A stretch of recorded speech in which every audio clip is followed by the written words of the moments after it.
Olá, queridos, tudo bem? Bem-vindos aí a mais um momento que nós vamos compartilhar da Palavra de Deus. Nós temos lido aí, né, o livro de Gênesis e juntos temos pensado aí sobre o que esse livro pode agregar para a gente, né? Lembrando mais uma vez que aqui, apesar de a gente estar falando do estudo da Palavra de Deus, é estarmos juntos mesmo, né? Lendo e estudando, né, a Palavra de Deus. Como eu já disse anteriormente, eu não tenho formação teológica, faço alguns cursos, mas não tenho uma formação teológica como pastor, mas acredito muito que Deus tem nos ajudado, aí, nos capacitado, a todos nós, tanto a mim aqui quando eu estou falando, quanto a vocês aí ouvindo. O Espírito Santo tem agido nas nossas vidas para que possamos entender, ter clareza daquilo que Deus quer falar com a gente, né? Eu acho que é o mais importante. E aí, não que a gente não deva se preparar, não que não deva estudar, não que o pastor não deva fazer um seminário, não é isso que eu quero dizer, mas às vezes a gente tem que permitir também que Deus possa conduzir a nossa vida de tudo aquilo que a gente lê, que a gente estuda, deixar que o Espírito Santo trabalhe o que Deus espera de nós ali, que Deus quer nos mostrar com essas passagens, com a história, com a sua palavra, para que possamos cada vez mais nos conformar com a imagem de nosso Senhor Jesus Cristo, que na minha opinião, e creio que na opinião de muitos, é o grande propósito de Deus. Deus, ele nos abençoa de várias formas, mas creio que a maior bênção que ele dá para a gente é voltar a gente para o propósito original, que é ser a imagem e semelhança dele. Imagem e semelhança que foi, né, proposta na criação, mas que com o pecado entrando no mundo, com a queda de Adão e Eva lá no Jardim do Éden, ele foi manchado. Então hoje ainda carregamos muito da imagem e semelhança de Deus, mas distorcida pelo pecado que nos habita então desde então da queda. Mas o mais legal é que a gente tem essa oportunidade de poder ouvir então do nosso papai, do nosso Senhor Jesus, do Espírito Santo, as verdades, a sua palavra, o entendimento, né? E poder voltar a esse propósito que a gente enxerga plenamente na pessoa de Jesus Cristo. Então, Jesus Cristo é Deus naturalmente, mas ele também é homem, e como homem ele nos deixa aquilo que é a semelhança, a imagem e semelhança de Deus em perfeição. Então, se a gente quer entender o que é ser a imagem e semelhança de Deus, temos que olhar para Jesus, temos que perceber nas atitudes de Jesus a glória, a manifestação, o poder, a soberania, a verdade de Deus. Jesus Cristo é a expressão plena dessa imagem, a expressão plena dessa semelhança, e nós, ao olharmos para Ele, a buscarmos imitá-lo, a conhecê-lo, a segui-lo, estaremos então voltando para esse propósito. É isso que a gente tem feito aqui, isso que a palavra de Deus nos tem ensinado, né? Uma coisa bem bacana, a gente já falou isso também em outros momentos aí do estudo de Gênesis, né? Moisés, ele é o discipulador então da nação de Israel, nação que vinha de uma escravidão do Egito, onde Deus vai lá com a sua mão forte, com o seu poder, com a sua glória e tira esse povo de lá. E agora introduz esse povo na caminhada para uma terra que ele tinha prometido já, e a gente já viu aqui, né, para Abraão, para Isaac e para Jacó. Ele volta o povo para aquela terra, está trazendo de volta.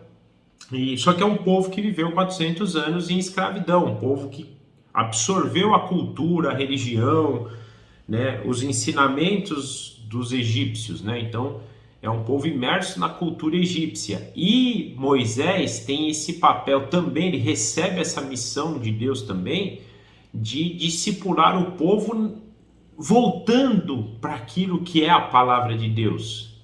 Então, quando ele escreve Gênesis, depois ele vai escrever Êxodo, Levítico, o Números e Deuteronômio, ele vai deixar isso. Primeiro ele transmite essa mensagem de Deus, resgata essa mensagem de Deus. Eles tinham muito disso na tradição oral deles, né?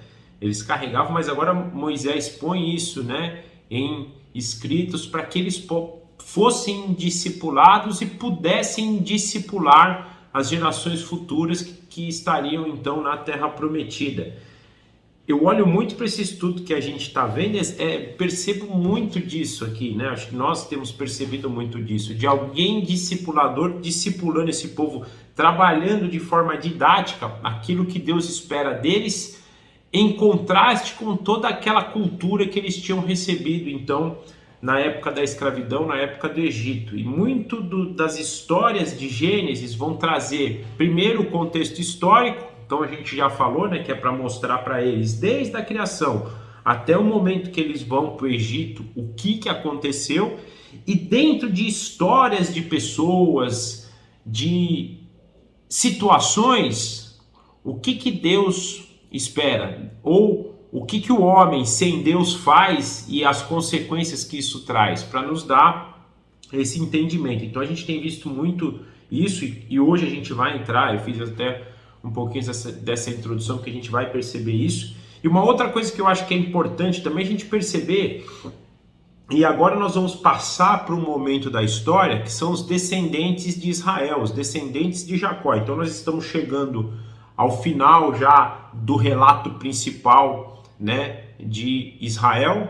Não é a morte dele ainda, porque a gente vai ver falar dele até o final do livro de Gênesis, mas agora os olhos da história passam a ir mais para os filhos, e ele passa a ter um papel mais secundário na história. Então, nós estamos falando dos 12 patriarcas da nação de Israel, né? Os que vão compor as 12 tribos de Israel.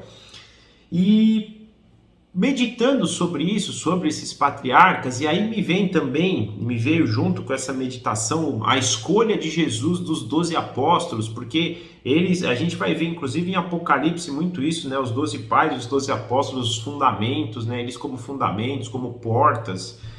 Então, fazendo essa ligação entre os dois, sendo os 12 pais, patriarcas para o povo de Israel, os 12 apóstolos para a igreja, a escolha, no caso de Jesus, na verdade, foi uma escolha, no caso de Jacó, especificamente, são seus filhos, mas como Deus escolhendo, né, Israel lá, e Jesus fazendo esse papel de Deus na escolha fazendo o papel de Deus, exercendo, né, a sua condição de Deus na escolha dos 12 apóstolos, eles escolhem e são pessoas diversificadas, pessoas que, entre aspas, a gente vai olhar para a história e vai falar, são pessoas incapacitadas, pessoas que na sua época poderiam passar despercebidas, mostrando que muitas vezes Deus escolhe essas pessoas incapazes, né? E a gente vai ver muito disso, vai ver isso na história de Davi, vai ver isso na história do próprio Moisés, né? Que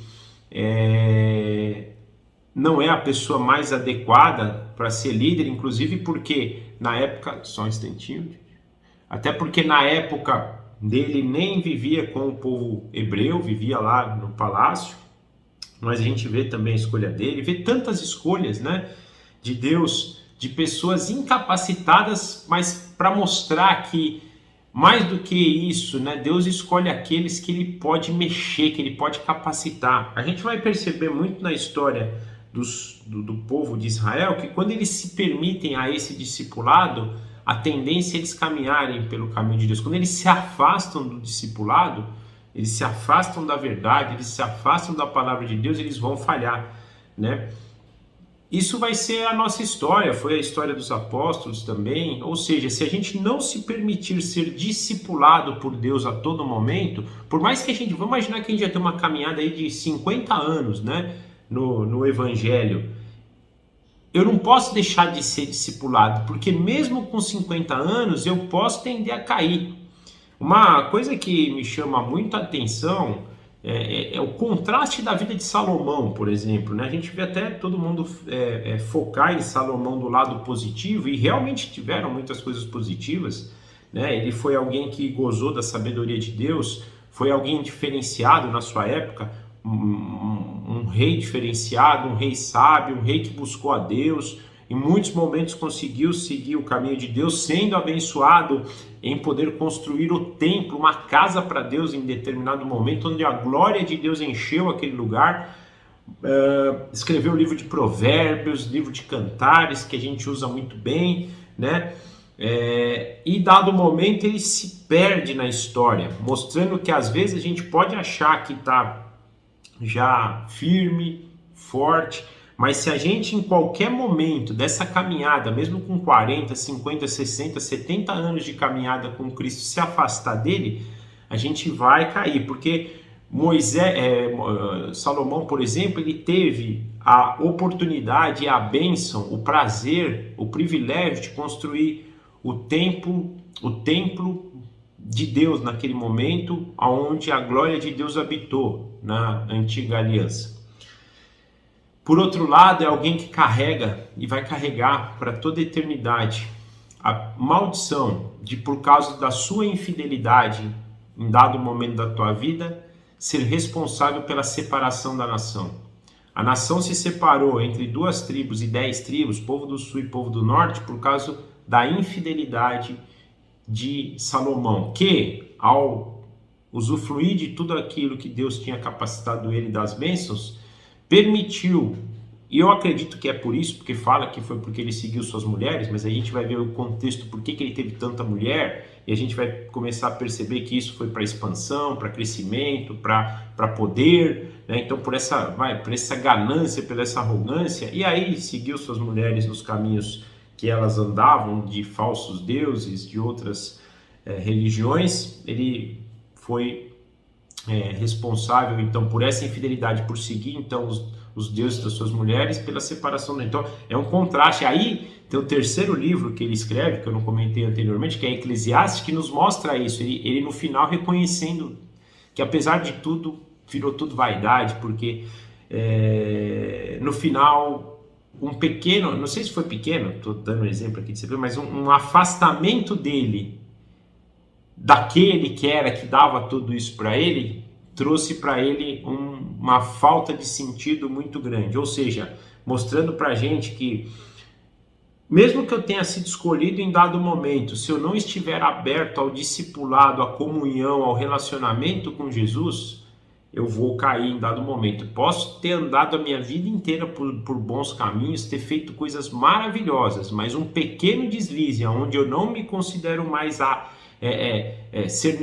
não considero mais ser necessário receber esse discipulado e seguir os caminhos de Jesus Cristo, a gente vai cair. Mas fechando aqui então a ideia, o que eu queria mostrar? Que Deus escolhe essa nação lá em Abraão, passa a sua descendência, semente santa, para o seu filho Isaac, agora para Jacó, que vai transferir isso para os 12 patriarcas, né? Para os pais da nação de Israel.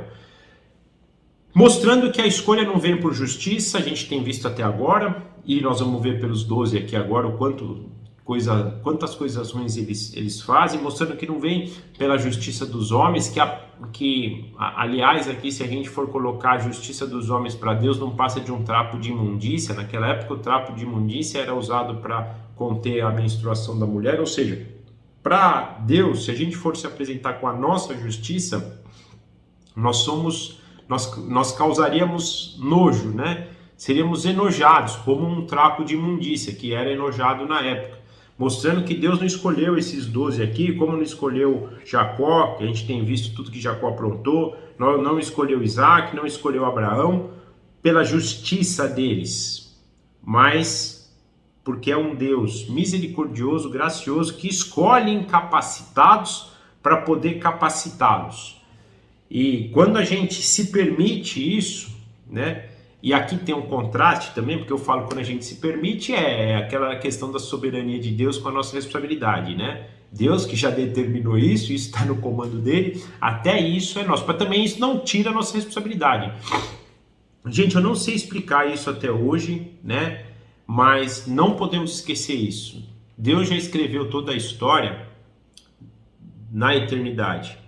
Na eternidade, na fundação do mundo, ele já sabia da história toda de Cristo, sabia da nossa história, sabia de tudo que a gente ia fazer. E isso não nos tira a nossa... mas então se é tudo escolha de Deus, eu não sou responsável pelo resultado.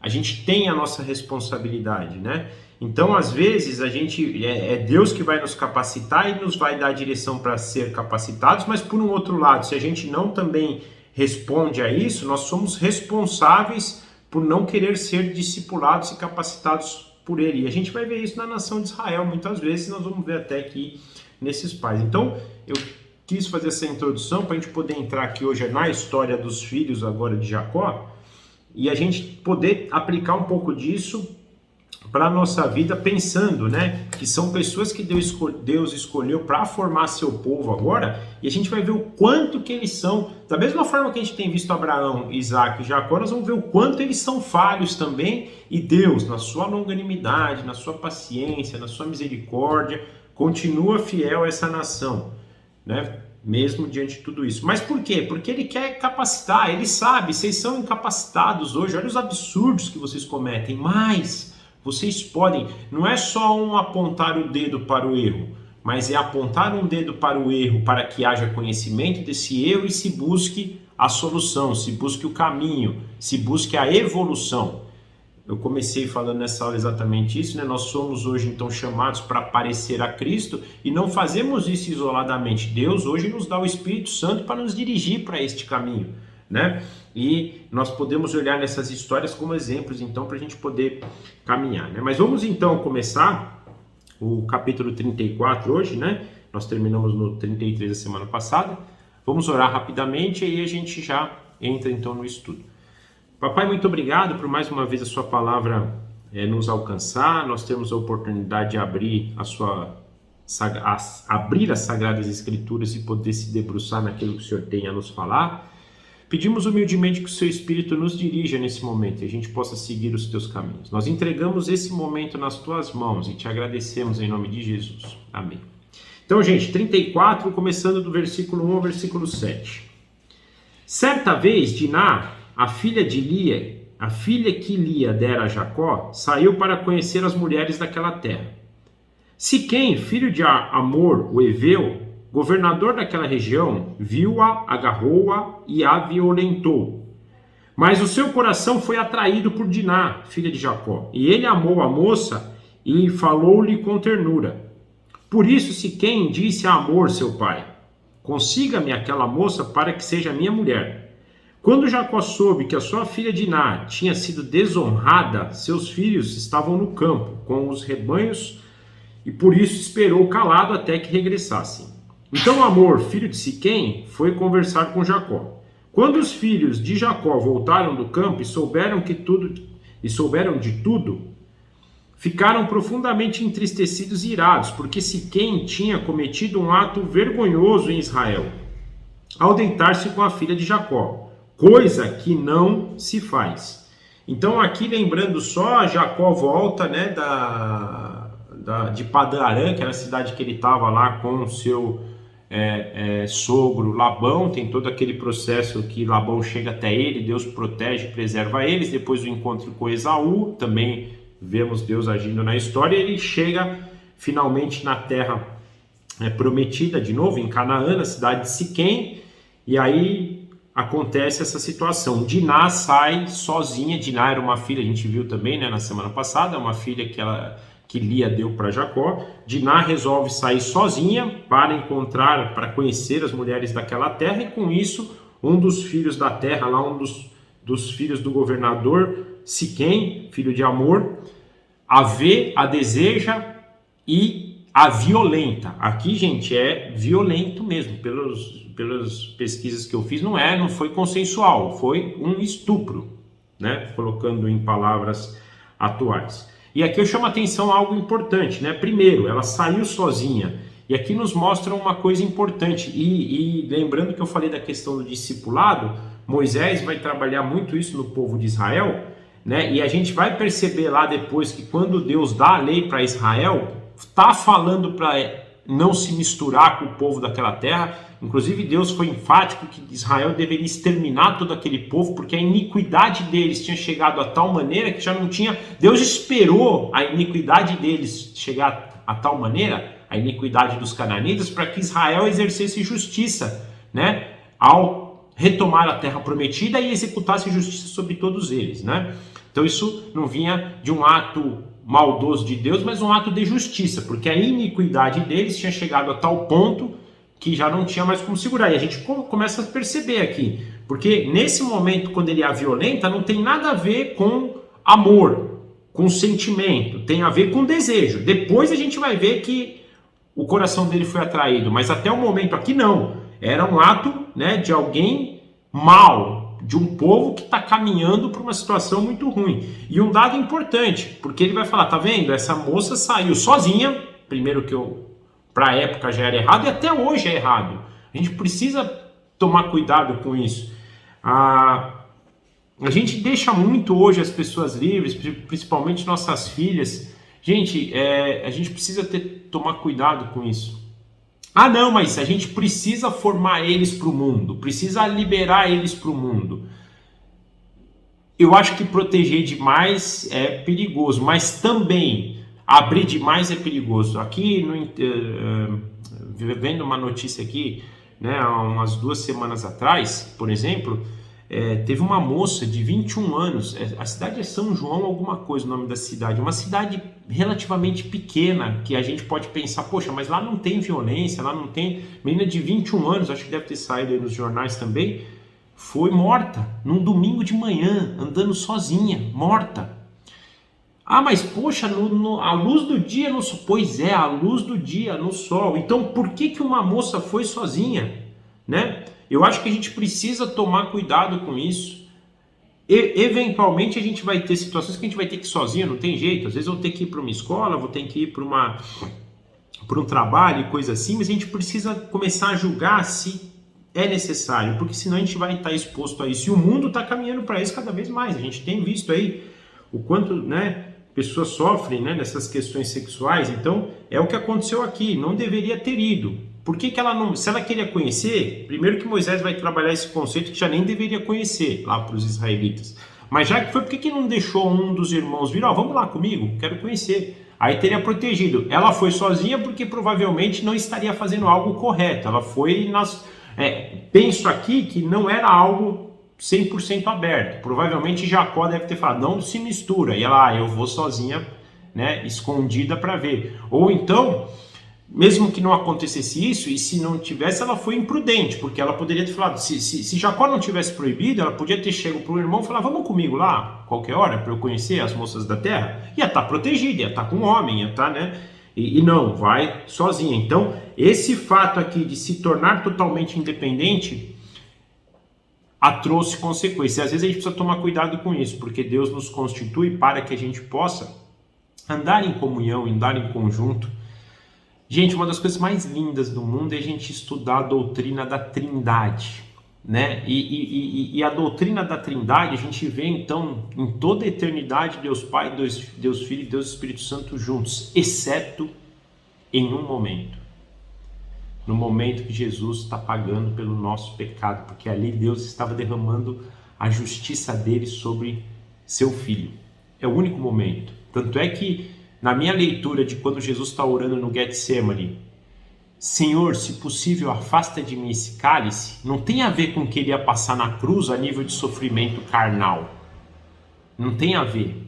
Até porque ele fala que os discípulos, né, não iam poder carregar tudo que ele carregou, mas eles, por exemplo, todos foram açoitados. A gente acredita que pela tradição da época, por exemplo, Pedro foi crucificado, muitos deles foram apedrejados, foram mortos nas arenas daqueles jogos romanos, sofreram também no corpo, foram queimados, sofreram também no corpo, mas Jesus ali não está falando daquele sofrimento, não está falando da humilhação, porque ele ia suportar tudo aquilo, né, na tua obra. Ele está falando do rompimento ali com o Pai, do afastamento. Ele ia gozar de certas coisas daquele momento.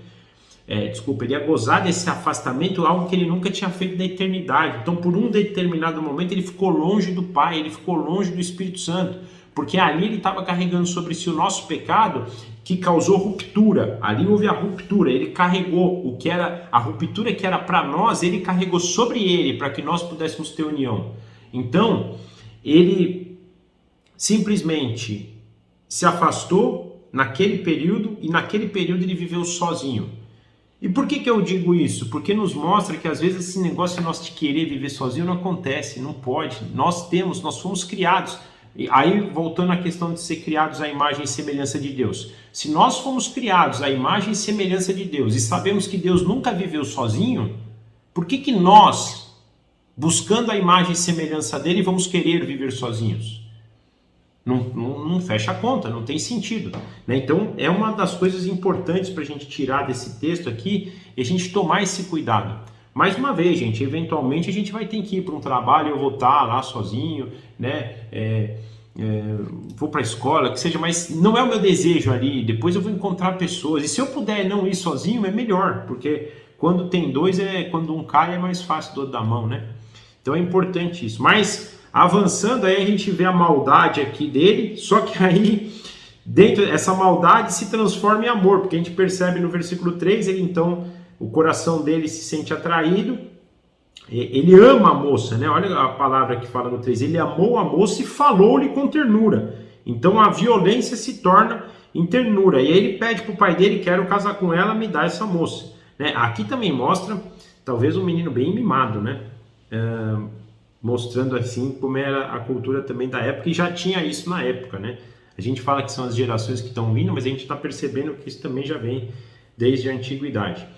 E aí Jacó sabe disso. Quando Jacó sabe disso, tem uma postura legal aqui, ele não sai desesperado. Olha que coisa interessante. Só que eu acho que faltou, eu não sei, tá? Eu estou falando porque não está escrito aqui, mas eu acho que faltou algo aqui de Jacó. Porque, se você sabe que a tua filha foi desonrada, acho que a primeira coisa que você deveria fazer, e eu acho que deveria ter escrito, é ter consultado a Deus novamente, não só ter esperado os filhos voltarem do campo.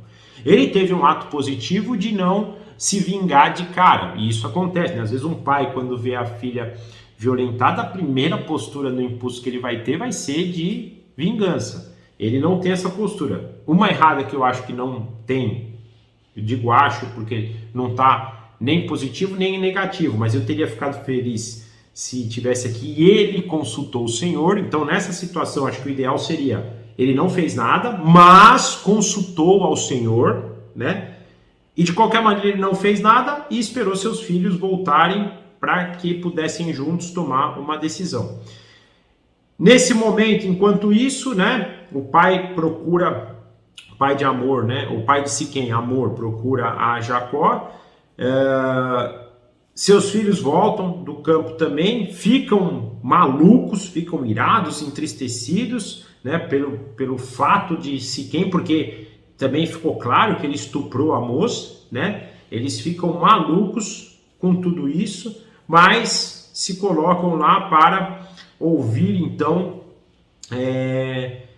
Amor, pai de Siquém, mesmo considerando que o que ele fez não se fazia. Então ele ouve Amor. E aí no versículo 8 a 12 nós vamos ver a justificativa de Amor. Então 34:8. Mas Amor lhe disse: meu filho Siquém apaixonou-se pela filha de vocês. Por favor, entreguem-na a ele para que seja sua mulher. Casem-se entre nós, deem-nos suas filhas e tomem para vocês as nossas filhas. Estabeleçam-se entre nós. A terra está aberta para vocês. Habitem-na e façam comércio nela e adquiram propriedades, né? Então Siquém disse ao pai e aos irmãos de Diná: concedam-me este favor e eu lhes darei o que me pedirem. Aumentem quanto quiserem o preço e o presente pela noiva, e pagarei o que me pediram. Tão somente me deem a moça por mulher, né? Aí aqui então, como o moço se apegou, tem um negócio que ficou um pouco contrastante aqui, e nós vamos ver nas passagens seguintes. Fala que esse moço aqui, ele era o mais honrado da sua casa. Então pode ser que ele tenha cometido um ato, né, impulsivo, talvez, não que um estupro seja justificável, né? Mas até a gente tem visto aqui, quando eles dois se apresentam assim, eu acho que tem um pouco aqui de comércio no coração deles, para eles se relacionarem, e assim, lembrem que quando Jacó chega lá, ele chega com muita coisa, né? Ele adquire, quando a gente vê ele fugindo de Israel, ele fala para Esaú, né? Fugindo não, se reencontrando, né? Tem 2 caravanas aqui, olha o que Deus me deu, ele tinha muitas riquezas, né? Então acho que eles viram isso, viram uma oportunidade de se relacionar com alguém, né, que poderiam ter benefício, mas também penso que tem um peso deles aqui, né, de corrigir aquela besteira, né? Eu ponho o preço que vocês decidirem, né? Vamos casar, vamos lá, tenha, sabe aquela coisa assim, quando a gente erra e tem aquele desejo de restituir daquele erro? Talvez possa ter acontecido isso, digo isso pelo fato de a gente encontrar mais para frente que ele era uma pessoa honrada, né?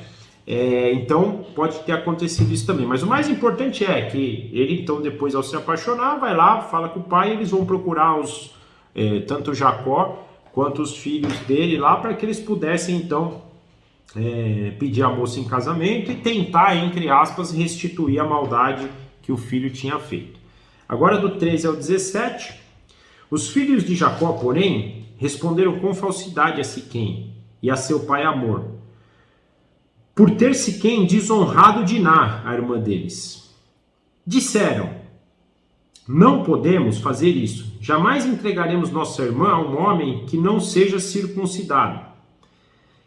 Seria uma vergonha para nós. Daremos nosso consentimento a vocês com uma condição: que vocês se tornem como nós, circuncidando todos os do sexo masculino. Só então lhe daremos as nossas filhas e poderemos casar-nos com as suas. Nós nos estabeleceremos entre vocês e seremos um só povo. Mas, se não se circuncidar-se, tomaremos a nossa irmã e partiremos, né? Então, e aí aqui entra um dado, é uma coisa maluca, né? Que eu falei, lembra que eu falei quando Deus escolhe pessoas que a justiça são igual trapo de imundícia, eles usando aqui algo, a aliança que Deus deu para Abraão, para Isaac e para Jacó, né, da circuncisão que vai valer para todo o povo de Israel, eles usando isso de forma maliciosa para enganar os siquemitas aqui, né, os de Siquém. Gente, e Moisés vai falar na lei isso, né? Não usarás o nome do teu Deus em vão. E quando a gente pensa, né, de usar o nome do nosso Deus em vão, a gente pensa só nisso, né? Usar o nome falado dele, mas aqui eles estão usando algo mais profundo, que é a aliança que Deus deu para eles, no sentido de mostrar que eles são um povo separado, um povo que tem uma aliança com um único Deus. Eles usaram isso de forma maliciosa, né? E a gente às vezes precisa tomar cuidado, porque isso pode acontecer nas nossas vidas. O fato de eu ser crente, por exemplo, em muitos lugares vai trazer uma certa credibilidade. Fala, poxa, meu, se essa pessoa é crente, ela não vai mentir, né? Não vai roubar. Tudo bem que hoje está meio distorcido um pouco, mas vamos partir dessa prerrogativa, até um pouco mais olhando para o passado, que isso fosse verdadeiro, e a pessoa tomar desta prerrogativa para fazer alguma maldade. Então, por exemplo, eu fiz uma mentira, né? Menti. E aí uma pessoa vem me confrontar e eu uso, por exemplo, não, cara, você acha que eu vou mentir? Eu sou crente, vou na igreja, sou servo de Jesus Cristo, você tem que acreditar em mim, eu não menti para você, porque eu faço tudo isso, né? Então eu estou usando dessas minhas prerrogativas para tomar vantagem, para enganar, que é o que está acontecendo. Hoje nós vemos pessoas fazerem isso com dinheiro, para ganhar dinheiro, né? Quantos e quantos lobos aí se revestido de pastores não usam e abusam da fé das pessoas para ganhar dinheiro, para ganhar poder, para ganhar fama, usando o nome de Deus em vão, como eles aqui, para ter uma vantagem. É o que eles fazem aqui. Esse é o povo escolhido, esses são os 12 patriarcas. Não dá para saber se são... Aqui, na verdade, não eram 12 ainda, porque Benjamim não tinha nascido, né? Não dá para saber se são todos, mas ele fala aqui, os filhos de Jacó, né? Então, provavelmente, grande parte, talvez só não José, ou até mesmo José não... Ou José não tinha consciência ainda por ser mais jovem, mas ele cita que todos os filhos responderam com falsidade. Nós vamos ver mais para frente que só 2 filhos tomam uma atitude drástica, mas aqui ele fala... Os filhos de Jacó, porém, responderam com falsidade a Siquém. Então, dando esse entendimento que todos eles confabularam com esse engano. E nós vamos perceber que eles vão usar isso depois, né? Por que eles pediram, então, para que eles se circuncidassem, né? E é isso, gente. Precisamos tomar cuidado com isso. Eu ouvi essa semana um devocional sobre a oração, né? Pai nosso que estás no céu, santificado seja o seu nome. A proposta do pregador, né, da devocional, falava assim, o que é ser santificado o seu nome? Quando a gente fala para Deus, santificado seja o teu nome. A pessoa que fez a mensagem falou assim, santificar o nome de Deus, eu vou falar com as minhas palavras, tá? Não sei se eu vou ser fiel ao que o cara falou, mas pelo menos o que ele falou eu entendi foi nessa direção. Santificado seja o nome de Deus é eu, durante o meu dia, fazer com que as pessoas que eu convivo, que eu me relaciono, percebam o quão santo é o nome de Deus por meio das minhas ações. Entendendo, primeiro, que hoje eu sou a habitação do Espírito Santo, então nas coisas que eu pratico orientadas pelo Espírito Santo, eu posso mostrar a glória dele, o poder e a santificação dele. Então assim, na minha vida eles sabem, né, o quanto a gente busca Jesus Cristo, o quanto busca a orientação do Espírito Santo, para que com isso e com essas atitudes direcionadas pelo Espírito Santo, eles conheçam a santidade do nosso Pai que está no céu. Né? É o oposto disso aqui, né? Eles estão usando algo que era para santificar a nação de Israel, separar ela dos outros povos, dizer, este povo tem uma aliança com esse Deus que é santo, santo, santo, separado para fazer algo satânico, algo do mundo, né? Então, guarda essa questão, acho que é importante, a gente muitas vezes não vai conseguir, mas a gente tem que buscar santificar o nome de Deus todos os dias da nossa vida, tendo uma atitude que o próprio Deus nos dirige por meio do Espírito Santo e com isso pode ser reconhecido pelas pessoas. As pessoas vão olhar para a gente e falar, nossa, que interessante, né? Você faz isso, isso, isso. Fala, não sou eu que faço, é o Espírito que habita em mim que me capacita para. Porque se eu for deixar a minha vida por si só, a deriva, como diz o Zeca Pagodinho, deixa a vida me levar, a vida leva eu vou não ser mais do que um trapo de imundícia. Eu vou causar nojo em Deus. Mas hoje, ao invés de causar nojo, eu glorifico, eu santifico o nome dele, não por mim, mas porque o Espírito Santo me habita e me capacita para ser parecido com Cristo, e parecendo com Cristo, eu vou glorificar o nome do Pai. Eu vou santificar o nome do Pai. Amém? Essa é uma coisa importante, não agir dessa forma. Agora nós vamos ler do 18 ao 24. A proposta deles pareceu boa a Hamor e a seu filho Siquém. O jovem, que era o mais respeitado de todos e da casa de seu pai, não demorou em cumprir o que pediram, porque realmente gostava da filha de Jacó. Assim, Hamor e o seu filho Siquém dirigiram-se à porta da cidade para conversar com todos os seus concidadãos. E disseram, esses homens são de paz, permitam que eles habitem na nossa terra e façam comércio entre nós. A terra tem bastante lugar para eles.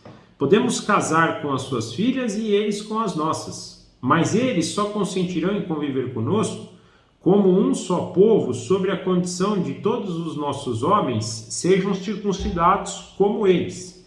Lembrem-se que os seus rebanhos e os seus bens e todos os seus outros animais passarão a ser nossos. Aceitarão então a condição de que estabeleçam-se em nosso meio. Todos os que saíram para reunir-se à porta da cidade concordaram com Hamor e com seu filho Siquém, e todos os homens e meninos da cidade foram circuncidados. Então eles acatam a sugestão, ao pedido lá dos filhos de Jacó, né? E com isso eles vão até o povo e fazem esse discurso na porta da cidade para que todos pudessem se circuncidar. Só que aqui a gente percebe, por exemplo, o comércio achando no coração deles. Primeiro, para que pudesse ter o desejo do filho atendido, né? Mas também para que eles pudessem fazer negócios, né? Ó, os bois deles vão ser nossos, nós vamos compartilhar tudo aqui, né? A gente pode se enriquecer com eles também, né? Uma vez que os nossos filhos estão se misturando, nossas filhas estão se misturando, né? E a gente vai poder então gozar também das posses que eles têm também. Então, mostrando que eles também tinham interesses, né? Um dado importante é que eles levam em consideração que da casa do pai deles, o menino, o moço, era um moço de respeito, né? Eu falei até que ele era honrado, né? Eu li a NVI e fala respeito, a Ara fala honrado, né? Então ele era alguém que tinha uma certa consideração do povo, o povo respeitava ele, talvez como alguém que iria no futuro assumir, alguém que o povo desejava que fosse assumir, né? Por ser uma pessoa honrada, uma pessoa respeitada, né? Então o povo inteiro decide que vai se circuncidar, né? E aceitam o desejo dos filhos de Jacó. Aí agora do 25 ao 31, 3 dias depois, quando ainda sofriam de dores, 2 filhos de Jacó, Simeão e Levi, irmãos de Diná, pegaram suas espadas e atacaram a cidade desprevenida, matando todos os homens. Mataram a fio da espada Amor e seu filho Siquém. Tiraram Diná da casa de Siquém e partiram. Vieram então os outros filhos de Jacó e, passando pelos corpos, saquearam a cidade onde sua irmã tinha sido desonrada. Apoderaram-se das ovelhas, dos bois e dos jumentos, e tudo que havia na cidade e no campo. Levaram as mulheres e as crianças e saquearam todos os bens e tudo que havia nas casas. Então Jacó disse a Simeão e a Levi: vocês me puseram em grande apuros, atraindo sobre mim o ódio dos cananeus e dos ferezeus, habitantes dessa terra. Somos poucos, e se eles se juntarem às suas forças e nos atacarem, eu e minha família seremos destruídos. Mas eles responderão: está certo ele tratar a nossa... Mas eles responderam, os filhos responderam, né? Está certo ele tratar a nossa irmã como uma prostituta? Então aqui, gente, tem algumas lições importantes para a gente, né? Primeiro, ele fala, né, que 2 filhos, Simeão e Levi. Lembra que a Lia teve 6 filhos, né? Diretos de Jacó e Diná. Então, Simeão e Levi eram um desses 6 filhos. E eles eram irmãos, então, 100%, de pai e mãe de Diná. E eles são os que pegam a espada e atacam todo mundo, matando todos os homens. O restante dos irmãos vão e saqueiam toda a vila ali, né? E aqui tem um dado importante que Moisés, nas entrelinhas, nos mostra algo que é contrário à situação de Deus, que é o perdão, né? As misericórdias. Tudo bem que o moço estuprou, mas a gente mostrou que ele se colocou numa posição de reverter aquela situação. A gente vai ver isso com Davi, por exemplo. Davi fez a mesma coisa com Batseba. Mas Davi se arrependeu e Deus perdoou. Ele sofreu várias consequências, mas Deus perdoou ele. Eles aqui não pouparam ninguém. Não pouparam não só o filho, que é quem tinha feito toda a desgraça. Ele fala, né? Está certo ele, aqui eles falam ele, só Siquém, tratar nossa irmã como uma prostituta, e por causa dele eles fazem uma carnificina. Na verdade eu ia usar uma outra palavra, me fugiu o termo aqui. A gente vê muito um genocídio, né? Em todo o povo. E pior, a gente vê algo mais importante aqui: eles saqueiam a cidade. Eles roubam a cidade. Agora, gente, olha que coisa interessante. Vou voltar àquilo que eu falei de Jacó, mas vou voltar para os 12 aqui, ó. Deixa eu voltar minha página aqui até para lembrar. Nós vimos um capítulo inteiro, né? Falamos de uma história, né? Falamos da circuncisão aqui, né? Mas eu não sei se vocês repararam algo importantíssimo, mesmo tendo dito da circuncisão. em nenhum momento o nome de Deus é citado. Em nenhum momento há uma procura deles pela orientação divina. Em nenhum momento eles deixam que a justiça, que a vingança, que a ira ficasse na mão de Deus, que é o que Deus vai explicar pra gente depois, né? Cara, a mim pertence a justiça, entregue pra mim, se o cara errou, não errou, eu que vou ser juiz. A gente não percebe, gente, ó, de novo, sugiro vocês olharem o capítulo, a gente não vê nada de Deus aqui. E é o povo escolhido por ele, são os patriarcas da nação, enganadores igual pai. Aliás, uma coisa importante aqui, que Jacó vai se redimir, mas a gente tem visto na história o quanto Jacó foi enganador, o seu nome era enganador, né? E no próximo capítulo que a gente vai estudar semana que vem, nós vamos ver que Deus fala isso para ele, seu nome não é mais Jacó, é Israel, né? Não, você não é mais enganador. Os filhos aqui enganam uma região inteira, um governo inteiro, matam, roubam aqueles lugares, assassinam sem misericórdia, sem piedade. Além de ofenderem a Deus usando a circuncisão, que era um ato de aliança, né? De representava a aliança maior, aqui um ato de total falta de misericórdia. Total falta de misericórdia. Nós vamos ver na lei depois que se o homem se redime, ele não podia ser morto. Eles vão aqui e fazem justiça com as próprias mãos. E pior de tudo, no 30, Jacó fala: vocês me puseram em grande apuros. Meu, vocês viram penso aqui, fala de um tema, se fosse nos dias, meu, vocês viram a besteira que vocês fizeram? E agora? O que nós vamos fazer? Vocês me colocaram numa situação tão crítica. Olha o erro que vocês cometeram. Olha, Jacó chama a atenção. E que tem um lado ruim aqui da forma com que ele fala, né? Porque ele está se direcionando a ele mesmo, né? Vocês me colocaram, vocês atraíram ódio sobre mim, sobre a minha família. Em nenhum momento ele fala, que eu acho que deveria ser também. Eu estou mostrando para vocês, esse é o Jacó, esse é o Israel que Deus escolheu, né?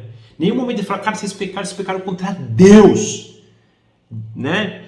Davi, eu falei da história de Davi quando reconhece, se arrepende, ele fala, pequei contra ti, Senhor, pequei contra os céus. E eles pecaram aqui contra os céus. E Jacó em nenhum momento chama a atenção deles. Então acho que isso aqui é um ponto que nos mostra também o quanto Jacó nesse momento também tinha, né, dito Deus. Ainda bem que no capítulo 35 começa com a palavra Deus, porque passou um capítulo inteiro sem, eu não lembro no 34, no 33 aqui, Jacó fala com Deus no final. Aqui eu não lembro qual foi a última vez que apareceu Deus na história, mas a gente só vai ver de novo aqui no 35. Ele também esqueceu de Deus e falou, cara, vocês pecaram contra Deus. Não, mas ele está focado em quê? Vocês me colocaram em grande apuros. E a gente vai ver no 35 também, gente, que Deus protegeu eles. O Jacó também ainda está nessa inconstância, né, de acreditar. Ele viu que Deus fez em Esaú, Deus fez em Labão, e ainda, ai, vocês me colocaram em apuros. Que colocou ele em apuros? Eles pecaram contra Deus, e quando a gente peca contra Deus, a gente tem que ir para os céus, tem que ir para Deus pedir perdão, né? E ele não trabalha dessa forma. Pelo contrário, vocês trouxeram ódio pra gente, né? Outra coisa fantástica, somos poucos, e se eles juntarem as suas forças e nos atacarem, eu e minha família seremos destruídos. Gente, onde estão os olhos de Jacó? Onde estão os olhos do escolhido de Deus? Nele ainda. Ele ainda não entendeu aqui. Quem faz um fio de cabelo cair da minha cabeça, da sua, da dele? Quem permite que uma doença quem permite a cura de uma doença ou nos leva a ir para a glória? Quem nos permite viver numa situação A ou numa situação B? É Deus. Ele viu 20 anos, ele viu antes disso Deus agir, ele sabe o que Deus fez com Abraão quando derrotou. Não é possível. Isaac contou a história de Abraão indo derrotar lá os 5 reis. Não é possível que ele não sabia. Não se trata de quantidade, não se trata de exército. Nós vamos ver durante a história de Israel Deus fazer vitórias maravilhosas. Esqueci a palavra também, mas vitórias maravilhosas. E ele esqueceu. E é o escolhido, é o pai da nação, hoje israelita, é o pai dos judeus. É o povo escolhido de Deus, é onde Deus... Gente, olha o tamanho... Eu quero mostrar para vocês o seguinte. Olha o tamanho da misericórdia. Nós estamos falando de Jacó aqui, mas podia ser Fabrício, podia ser qualquer um de nós. Tá? Eu estou falando de Jacó porque é o Jacó que está na história, mas podia ser qualquer um de nós. O que eu quero mostrar aqui para a gente hoje? O que eu quero que o nosso coração saia convicto disso. Se Deus não tiver muita misericórdia, mas muita graça, mas muita paciência, mas muita paciência, não ia ter escolhido. Não ia ter escolhido. Gente, olha o tamanho do amor de Deus por nós. Porque, de novo, podia ser qualquer um de nós aqui.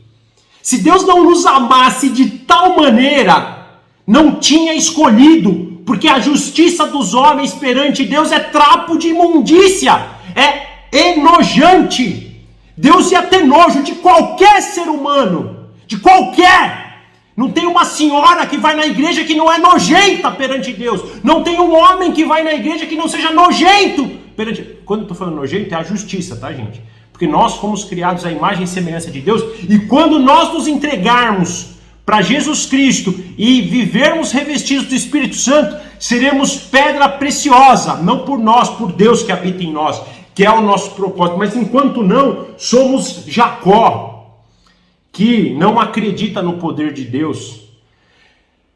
Se vocês têm dúvida disso, gente, vou pedir para vocês estudem a história da guerra de libertação de Israel em 1948. Eu não estou falando de algo mais bíblico que a gente precisa crer em fé. Eu creio nisso e tenho fé nisso nas todas as vitórias que Deus deu aqui para esse povo. Mas se a gente tem dúvida, vá e estude a história da liberdade de Israel em 1948. O tamanho da vitória que esses caras tiveram com um país desse tamanho aqui, ó, com um exército ridículo. E muitas nações invadindo, Egito, Síria, Iraque, uma coalizão de exércitos, onde o mundo dizia, Brasil, Estados Unidos, o mundo dizia, vai ser dizimado em pouco tempo. Mas Deus mostrou, não, é meu povo. E Jacó, mais uma vez, se perdendo aqui. Eu falei até assim, incisivo, gente, desculpa, mas é para a gente ter convicção disso. Precisamos começar a entender o tamanho da graça, o tamanho da misericórdia. Começar a entender que não é nada sobre nós. É tudo sobre Jesus Cristo. É tudo sobre Deus. É tudo sobre um Pai misericordioso, gracioso, que nos ama de tal maneira que suporta tudo isso para que haja escolhidos. Porque se não tiver isso, não haveria escolhidos. Jacó não foi melhor que ninguém, Abraão não foi melhor que ninguém, Moisés, Isaac, Paulo, Pedro, João, Tiago, Martinho Lutero e tantos outros na história. Homens que, se não fossem pela orientação do Espírito Santo, não seriam nada. Homens que o mundo não foi digno de recebê-los, mas não por eles, mas porque Deus os capacitou por meio do seu Espírito. E fizeram o que fizeram. A graça e a misericórdia de Deus os alcançando com paciência, com tranquilidade, os fizeram daquele jeito. Mesma coisa aqui. Então, gente, o cara viu o que Deus fez na vida dele, e a gente às vezes vê o que Deus faz na nossa vida, e ainda tem a pachorra de falar, somos poucos. Se eles vierem contra nós, seremos destruídos. E não assim, vamos voltar ao nosso Deus, porque se Deus é por nós, não tem cananeu, não tem ferezeu, não tem jebuseu, não tem nenhum zeu da vida, não tem ninguém, não tem nenhum inimigo que pode com a gente. Agora, se Deus é contra nós, aí a vara é forte, hein?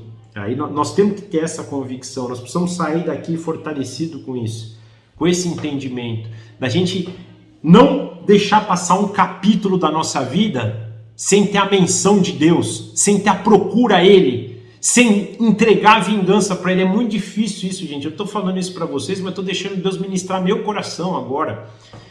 Eu estou até, às vezes, falo assim para ver se o meu coração entende isso, tudo isso que eu tenho dito para vocês, né?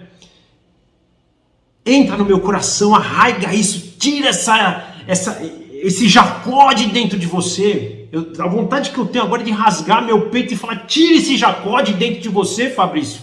Por isso que eu acho que eu estou falando com tanta raiva, porque é uma raiva que está internalizada no meu coração. E eu espero que vocês façam o mesmo, rasgue o coração de vocês, tire o Jacó que existe aí dentro, um Jacó de medo, um Jacó de engano até então. Tire o que esses 12 filhos têm de vingança, de ira, de falta de confiança, de falta de procura de Deus, para que a gente possa cumprir o nosso propósito. 31, eles não mostram arrependimento nenhum, olha o que eles falam, mas eles responderam, está certo ele em tratar nossa irmã como prostituta? Eles não se conscientizaram que o que eles fizeram foi pior do que o cara fez. Estão buscando uma justificativa. Desde Adão é assim, né? Você pecou. Sim, pequei porque a desgramada da mulher que você me deu me fez comer a fruta.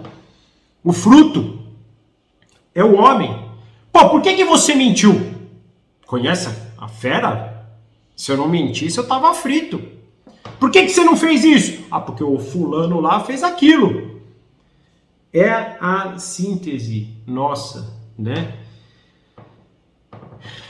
Que Deus possa rasgar o nosso coração, que Deus possa produzir, né, nessas histórias que a gente percebe, que são essas histórias que refletem a gente, isso aqui é um espelho pra gente. Mais uma vez, podia estar escrito o nome de Fabrício aqui, podia estar escrito o nome de vocês, estava escrito de Jacó porque Deus decidiu, né? Estava escrito Adão lá porque um dia decidiu que Deus seria Adão, não podia ser Fabrício. Na verdade, se Deus escolheu Adão e escolheu Jacó, por exemplo, Isaac e Abraão, é porque eles são até mais capacitados que nós pelo Espírito Santo, não por eles. Porque, de novo, nenhum ser humano, depois da queda, consegue ter qualquer algo de bom. Lembra? Não há um justo nenhum sequer, não há quem procure fazer o bem. Não há. Romanos 3, não há, gente, não há. A gente tem que ter essa convicção. Para quê? Que com essa convicção a gente possa entender o que nós precisamos. Nós precisamos de Jesus Cristo, porque daí sim, viver com Cristo e buscando o teu Espírito de todo o coração, a gente vai, porque também não adianta eu rasgar o meu coração e não deixar entrar nada dentro, porque não vai acontecer nada, eu vou ficar com remorso. Eu tenho que rasgar, tirar esse velho homem e deixar que o novo homem me despir do velho homem e me revestir agora do novo homem por meio do Espírito Santo. Então, qual é o objetivo da gente perceber todas essas falhas? A Bíblia, ela precisa ser para a gente um espelho. Então, quando eu estou olhando ali para Jacó, eu tenho que trocar o nome e dizer Fabrício. Olhar o meu erro igual o erro de Jacó, mas não só olhar para saber e ficar com remorso. Pô, legal, eu também não confio como Jacó não confiou. Eu também engano como Jacó enganou. Tudo bem, mas e daí? Se eu não fizer nada com isso. Agora, se eu for para Deus com isso, Senhor, realmente eu sou enganador. Eu sou. Mas, e acho que até Deus vai falar, mas você tem meu filho, você tem Jesus Cristo, você tem o Espírito Santo. Gente, que a gente tem esse entendimento de olhar para essa palavra de Deus como um espelho nos confrontando para aquilo que nós fazemos já, não para a gente ficar apontando só para os outros, não. A gente pode ajudar os outros, e outra vez, uma coisa importante, quando a gente confrontar alguém, a gente tem que confrontar pensando que é um irmão nosso que precisa corrigir, né? E precisa lutar contra o pecado assim como nós lutamos, e não fazendo julgamento, porque ele tem as lutas dele, mas nós temos as nossas. Então, olha, cara, eu tô aqui junto com você, a minha luta é diferente da tua, a sua luta tá aqui, a minha luta tá aqui, mas nós estamos juntos, nós estamos lutando, e nós temos uma armadura hoje. Vamos ler Efésios 6, vamos ver a armadura de Deus que está disponível para nós hoje. Deus nos ajuda nessa guerra, vamos combater o bom combate, para a gente poder completar a carreira guardando a nossa fé, que a gente possa buscar essas coisas de todo o coração, de toda a força, de todo o entendimento. Então, olhar o erro para que esse erro produza em nós uma dependência em Jesus Cristo, uma dependência no Espírito Santo, uma dependência no nosso Papai do Céu. Isso que é o grande objetivo para a gente olhar para essa palavra, e não a gente olhar o que tem aqui para ficar apontando o erro dos outros. Se um dia eu for apontar o erro de alguém, que seja como um irmão que está numa batalha, assim como eu estou em outras batalhas, que precisa de uma ajuda. Cara, tô contigo, velho, nessa batalha. Vamos junto. Tamo junto. Não fazer que nem Diná ir sozinha. Vamos junto. É uma guerra. Até o último dia, até o último segundo da nossa vida vai ser uma guerra. E eu tô contigo nessa guerra, velho. Onde tá dois é melhor do que um. Onde tem um exército, uma legião é melhor do que um grupo pequeno. Não um grupo pequeno da igreja, né? Um grupo pequeno de pessoas, né? Uma quantidade pequena de pessoas, né? É isso. É a gente ter esse entendimento, amém? Gente, obrigado. Espero que vocês tenham gostado, que a gente possa realmente caminhar por essa verdade e nos encontrar mais uma vez a semana que vem para ouvir mais da palavra de Deus, para estar mais junto e deixar que o Espírito Santo trabalhe as nossas vidas, amém? Eu vou orar terminando e a gente se encontra então na semana que vem. Papai, mais uma vez, como é bom ter a tua palavra rasgando o nosso coração, teu Espírito entrando em nós e trabalhando, mexendo no nosso ego, nas nossas estruturas. Eu desejo para mim, papai, desejo para todos os que nossos irmãos aqui que estão ouvindo, a todo o teu povo, a toda a raça humana, estenda tudo isso na raça humana, que a gente possa olhar para a tua palavra como um espelho, não como um reconhecer erro dos outros, mas como perceber nas histórias dos outros os erros que nós cometemos, porque por meio disso nós teremos coisas maravilhosas, como por exemplo perceber a tua misericórdia, a tua graça por nós, o teu amor. Um pai que vê tanta falha, e o Senhor conhece as falhas interiores, porque a gente está falando de falhas exteriores, mas tem as falhas interiores e o Senhor conhece. Mas o Senhor mesmo assim está lá todo dia, junto conosco, nos fazendo cada vez melhores, cada vez mais conformados no Teu Filho por meio do Espírito Santo. O Senhor com toda a graça, com toda a misericórdia. O Senhor, como uma criança que está nascendo, entende o estágio que nós estamos, de imaturidade ainda, está lá disposto como um pai amoroso. Muito obrigado. Pedimos que o Senhor nos dirija em tudo, que o Senhor nos dirija essa semana, que o Senhor nos abençoe, que o Senhor nos capacite, que o Senhor nos permita viver para a glória do Teu santo nome. Nós entregamos a nossa vida nas Tuas mãos, entregamos a nossa semana e que na semana que vem nós possamos estar unidos novamente para ver um pouco da Tua palavra. Muito obrigado por tudo e nós oramos agradecidos em nome do nosso Senhor Jesus Cristo. Amém. Tchau, gente. Obrigado. Ótima semana para vocês. Forte abraço.